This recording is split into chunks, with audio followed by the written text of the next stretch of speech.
Obama released his budget, and it has been, let's say, getting a mixed reaction from Washington, D.C.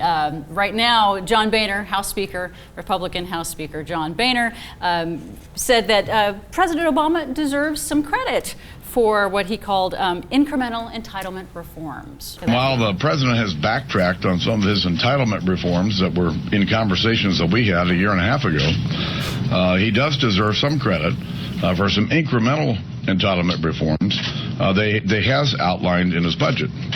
But I would hope that he would not hold hostage these modest reforms for his demand for bigger tax hikes. So what he's saying is that, hey, we'll do, you do your part of the compromise, and then we won't do our part.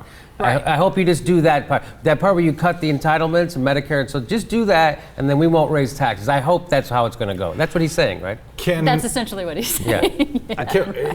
You know, he's now saying that, he's glad to see that Obama's coming along. When originally, when this material came out a few days ago, he said it was dead in the water, right? That's Boehner. Now, the other clever thing that you got to notice that he did there was he said that the president can't hold this debate hostage. Gee, I wonder where he got that idea. Flipping. Where could that have possibly come from? You know, flipping, using the Democrats' language against them, doing exactly what they're doing. And we saw what this. The Republicans have been doing all along, where they hold the entire country's economy hostage. And it's very clever. We saw some folks on Fox News recently describing environmentalists as climate deniers. Yeah, they're trying to do this whole language shifting thing where they actually, Steve Doocy, Fox and Friends, had said something about that. He's like, well, look, this study, it means that all the people who say that climate change is real and caused by humans are actually the deniers. They're the climate deniers. Yeah. So that's what they do. That's what he's doing here with, holding it hostage, holding the budget talks hostage.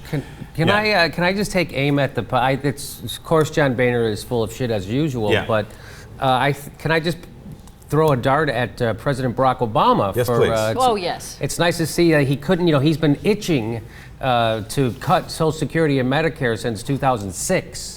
And finally became president, and now he finally can do it. So he's going to get his dream come true. Right. He's going to be able to cut Social Security and Medicare. And besides, Social Security and Medicare, that only goes to help people who need it. So you might as well cut it instead of defending it. And this recession that we're in would be 10 times worse without Social Security and Medicare. So you might as well cut it and let's make sure, because a lot of people say if the Depression would have been worse, we would have broken up the bank. So I blame Social Security and Medicare for our shitty banking for coddling the banks. That's right. Well, let me ask you this, Jimmy. You say, and by the way, I think even bringing this out, putting it on the table as he did, underscores once again that Barack Obama is the worst negotiator ever.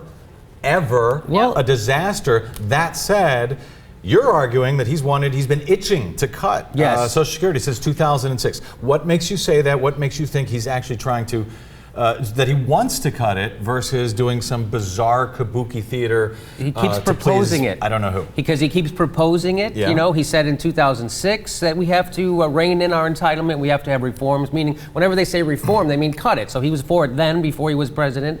And then when the grand bargain, over the first fiscal cliff, not the first, but the first debt ceiling, he proposed it in the grand bargain. His grand bargain is let's cut Social Security and Medicare going further. But the Republicans, they just won't take yes for an answer. And here he is doing it again. Let's do this. And Boehner's saying no. So he's giving them what they want. So his idea is, right now, let's look at what President Barack Obama is doing. He's sending Jack Lew over to Europe to tell those people to stop with their austerity, because austerity kills economic recovery.